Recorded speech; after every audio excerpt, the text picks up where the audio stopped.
Hoje o assunto é Bitcoin. Sim, eu voltei e vou falar desse assunto novamente. Para quem não sabe, eu venho do mercado cripto, tinha um canal no YouTube antes que era focado em cripto. Então é um assunto que eu tenho um pouco de familiaridade, vamos dizer assim. E hoje eu vou trazer um dos temas, um do tipo de vídeo, talvez uma crítica que eu tenho a fazer sobre o Bitcoin, mais especificamente sobre os canais cripto.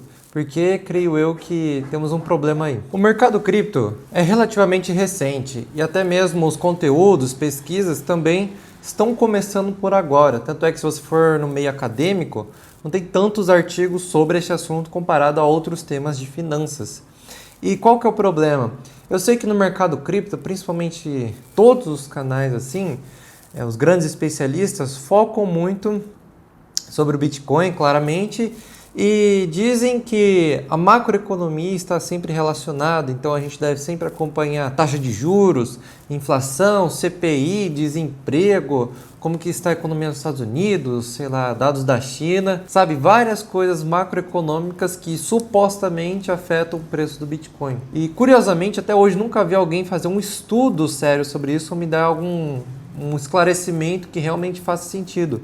Mas sim, sempre eles fazem isso embasado, sei lá, realmente com um certo achismo, ou pegam um gráfico ou outro, vê que parecem iguais e já dizem que tem causalidade. Então o vídeo de hoje é uma crítica e também explicando por que eu parei de comprar Bitcoin, especialmente por este motivo, que antes eu bebia muito dessas fontes macro. Hoje talvez eu tenha mudado um pouco de ideia, que é o que eu vou te mostrar hoje. E por que você deveria fazer o mesmo que eu estou fazendo. Para começar, eu encontrei este artigo do próprio Fed fazendo uma pesquisa sobre Bitcoin e sobre a desconexão que ele tem com a macroeconomia. A ideia deste artigo é bem simples, entender se as notícias macroeconômicas como payroll, CPI, anúncio de taxa de juros, entre outras notícias importantes, afetam o Bitcoin, preço dele, no curto prazo, no período realmente de 30 minutos que eles analisam. E por que eu estou já citando essa pesquisa? Porque muitas pessoas, muitos vendedores de cursos, falam para a gente sempre estar tão atento a este mercado, a acompanhar essas notícias a todo momento, ou a gente mesmo, investidores, tem essa sensação de que se a gente está acompanhando a notícia, a gente vai ter de fato algum resultado expressivo, ou alguma mudança de tomada de decisão, ou algo do tipo. E curioso que, já começando aqui, mostrar os resultados desse estudo, que já vem com essa tabela aqui, que à primeira vista parece estranho, mas você gosta de economia, você faz parte deste canal, então ou você tem vontade de aprender, ou você já é inteligente. Eu acredito na sua inteligência, tá bom? Então vem comigo aqui que eu vou te explicar. Cada linha significa uma variável macroeconômica. Então, por exemplo, anúncio da produção industrial, vendas, payroll, que é o desemprego, CPI, que é a inflação. Então temos aqui várias variáveis macro. Já aqui são ativos, então é o euro, o ien, ouro, prata, SP500 e Bitcoin. Então, esta tabela mostra como essas notícias impactam nessas moedas, nesses ativos. Então, vamos só focar aqui, por enquanto, no Bitcoin. Como podem ver, todas essas notícias, tirando o CPI, sempre vão estar com esse R quadrado aqui em 0,1, ou 0,003, ou 0 mesmo. Isso significa o quê? Que essas variáveis, essas notícias, quando elas saem, impactam realmente nisso que você está percebendo. Praticamente zero no Bitcoin. É um impacto quase mínimo. Exceção do CPI, que impacta em 16% aqui. Então tem esse impacto de volatilidade, que é bem baixo se for ver. E tem mais um detalhe. Isso foi um período de 30 minutos. Se coloca uma banda de 1 hora dessa análise, já reduz bastante o impacto do CPI. Então já começa por aqui, eliminando um pouco esse estigma das notícias. Então você não precisa dar tanta importância às notícias no curto prazo, quanto a gente pensa que deve dar, entendeu? Então tem um impacto realmente baseado nos dados, nos períodos coletados, que o Fed fez aqui, zero. Irrelevante para você, irrelevante. Entendido isso, a gente já começa a tomar um pouco mais de corpo da nossa tese aqui, da onde vamos chegar sobre o Bitcoin e a macroeconomia. E para isso, minhas dúvidas ainda não estavam respondidas. Esse artigo do Fed ainda analisando algumas notícias, curto prazo e um período mais curto de tempo. E então eu pensei, e se eu aumentar esse período, fazer uma análise de 10 anos, colocar mais variáveis macro e fazer uma análise de longo prazo. Se de fato taxa de juros afeta o preço de Bitcoin, se de fato inflação significa alguma coisa, se desemprego significa alguma coisa, várias dessas variáveis macro que ficam vomitando para a gente, alegando que é tão importante assim. Claro que elas são importantes para outros ativos do mercado financeiro, mas a minha dúvida aqui é com Bitcoin se realmente é ou não. Pode ser que seja, pode ser que não. Então esta é a minha dúvida. O que impacta o preço do Bitcoin? Então eu fiz esse estudo com a ajuda do meu amigo Cláudio, que ele trabalha muito aqui. Então Bitcoin, variáveis macroeconômicas.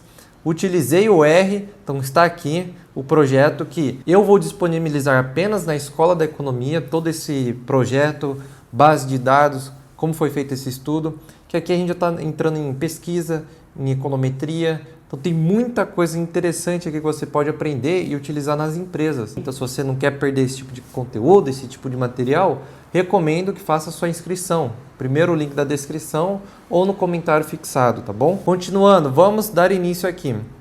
Temos a metodologia aqui, dados que eu utilizei. Então eu utilizei dados do Bitcoin, S&P 500, ouro, dólar, VIX, que é o índice de medo, CPI, que é a inflação, taxa de juros, M2, que é a oferta monetária, taxa de juros de longo prazo aqui.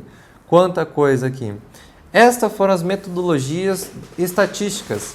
Então, para curto prazo, utilizei VAR e Granger, que são modelos econométricos que nos ajudam a entender variáveis que precedem o movimento do Bitcoin. Então, temos variáveis que ajudam a explicar movimentos futuros do Bitcoin. Também temos o IRF, que é um método bem interessante que como o Bitcoin reage a choques macroeconômicos. Então temos o choque de juros, choque de inflação, esses choques, né, essas notícias. O que acontece com o Bitcoin? Ele vai subir, cair ao longo do tempo.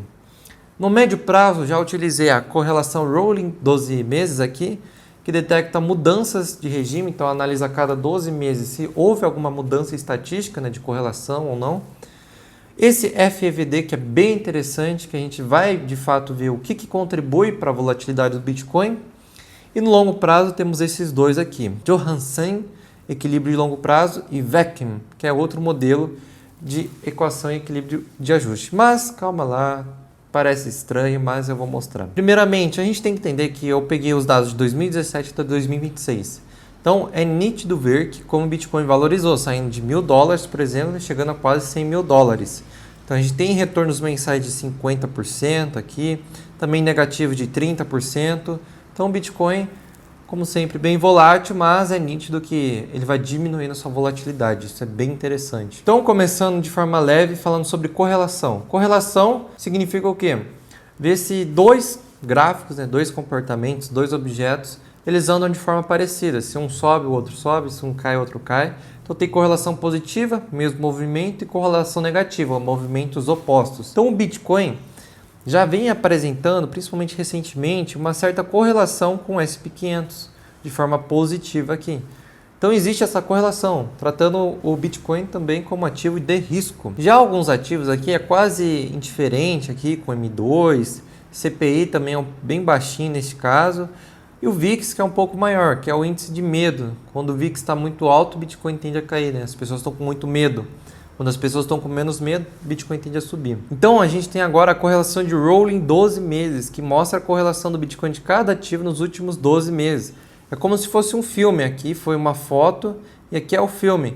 Então, como podem ver, de certa forma, o Bitcoin tem momentos que tem correlação, tem momentos que quebra essa correlação. Aqui, por exemplo, do S&P 500, tem um momento que está bem correlacionado, às vezes descorrelaciona. É difícil dizer, né, as causas, mas a gente vê como sobe e desce, sobe e desce. Esse outro gráfico aqui, essa outra econometria, é a função de impulso-resposta. Significa o quê? Quando eu dou um choque macroeconômico, uma notícia, né, sei lá, os juros que estava muito alto começa a cair, né, choques assim da macroeconomia, o que acontece com o Bitcoin? Qual que é o comportamento dele ao longo dos meses? De 2, 4, 6 até 12 meses. A gente pode ver que quando há choques na macroeconomia, esta linha preta é o que aconteceu com o Bitcoin na média. Então, com choques econômicos, o Bitcoin normalmente reage negativamente, tendo seu pico em 4 meses. Depois de 12 meses, ele volta a estabilizar. Então, Então é como se fosse um susto por um tempo e depois volta ao normal, né? Ele volta a seguir seu caminho normalmente. Teve momentos que foi positivo e teve momentos que foi mais negativo. Então aqui já começa a ver que quando há esses choques afeta o preço do Bitcoin, aparentemente, mas não de forma de longo prazo. Talvez um médio prazo ali vai acontecer alguma coisa, mas nada muito que interfira o Bitcoin no seu trajeto de longuíssimo prazo. Adiante temos o que eu chamo do ouro deste estudo aqui, que é a decomposição da variância. O que significa isso? É bem fácil de entender. Vamos supor que aqui tudo é o preço do Bitcoin, seu comportamento, sua volatilidade. Cada gráficozinho, cada área é o que explica a sua volatilidade. Então, de toda essa volatilidade, que sobe e desce, uma parte pode vir do próprio Bitcoin, né, do seu sistema, das baleias e tudo mais. Outra parte pode ser talvez a inflação, só alta, baixa, taxa de juros, não sei. Isso é o que mede esse gráfico. Então, como podem ver, a grande, vasta maioria do preço do Bitcoin aqui, essa linha laranja, esse gráfico laranja, é do próprio sistema do Bitcoin. Seria, sei lá, as próprias baleias, halving, o próprio funcionamento do Bitcoin na parte de cripto mesmo. Então, dados on-chain. Então, isso é o que mais explica a volatilidade do Bitcoin. E como podem ver, o gráfico verde, que vem em segundo lugar, seria o ouro. Então, tem um pouco da contribuição do ouro do comportamento, mas é bem baixo. E como podem ver, o CPI, DXY, juros aqui, né, Fed Rate, é quase que irrelevante. Não irrelevante, mas, cara, pega menos de, sei lá, 10% da volatilidade. E isso aqui já começa a nos mostrar que talvez essa macroeconomia não afete tanto quanto a gente acha que afeta o Bitcoin, ou não da forma como a gente pensa. Me parece que afeta claramente, mas não tanto, ou não de forma tão relevante, ou não de forma que você precisa se preocupar tanto assim, quanto parece que a gente deve ficar. Porque agora voltando às críticas, né, ao que a gente vê no mercado cripto, normalmente é esse desespero, essas notícias, ver todo dia algum índice econômico. Você aprende muito economia, macroeconomia. Não estou falando que esses indicadores não são importantes e relevantes, é muito importante para o S&P 500, para outros ativos, e o Bitcoin está correlacionado, mas talvez não seja tão significativo quanto você acha que é. Ou talvez não precise tanto acompanhar quanto você imagina. Talvez a taxa de juros não afete tanto quanto a gente pense. Então, esses estudos, essa hipótese que eu trouxe aqui, que eu acho que é difícil alguém falar, eu nunca vi alguém falando sobre isso. Se alguém já falou, comente aqui, mas creio eu que eu esteja sendo o primeiro a dizer isso. Tanto é que até estou fazendo estudo sobre isso, né? Começando, dando início, que é um tema bem interessante. E que devemos parar um pouco desse achismo, desse freestyle macroeconômico, freestyle econômico aqui, de falar as coisas e achar que vai acontecer isso e nunca acontece, que é o que a gente vê por aí na maioria dos canais de finanças, às vezes, que já começa a mexer com isso, vou fazer uma análise macro aqui, beleza, faz uma análise macro, mas o que de fato isso é relevante, o que de fato isso vai mudar alguma coisa, vai mesmo? Porque veja só, vamos supor que eu tenho minha tese que se os juros cair o Bitcoin sobe, e os juros caem e o Bitcoin sobe. Significa que eu estou certo? Não significa que você está certo, pode ter sido mera coincidência. Então quando a gente entra na estatística, números assim, entra na economia, é mais complexo do que parece. Falar uma coisa, achar alguma coisa é diferente de ser aquilo, diferente de causar aquilo. É muito importante essa frase, correlação não significa causalidade, muita gente confunde isso daqui. Então é um cuidado, é um alerta que eu deixo aqui para quem gosta de investir em Bitcoin, para você repensar essas coisas, ou repensar nos conteúdos que você consome. Será que de fato as pessoas sabem o que estão falando? Eu não estou falando que não sabe, tem canais bons aí também. Eu venho desse mercado, mas eu só estou lançando uma dúvida no ar, só estou lançando uma crítica construtiva, se é que você me entende. Bom, lembre-se de entrar para a Escola da Economia, primeiro link da descrição, o comentário fixado. Me siga no Instagram para batermos 1000 seguidores, estamos quase lá. Se inscreva neste canal, mande este vídeo para seu amigo Bitcoiner e assista o próximo vídeo que está aparecendo aí. E te espero até a próxima.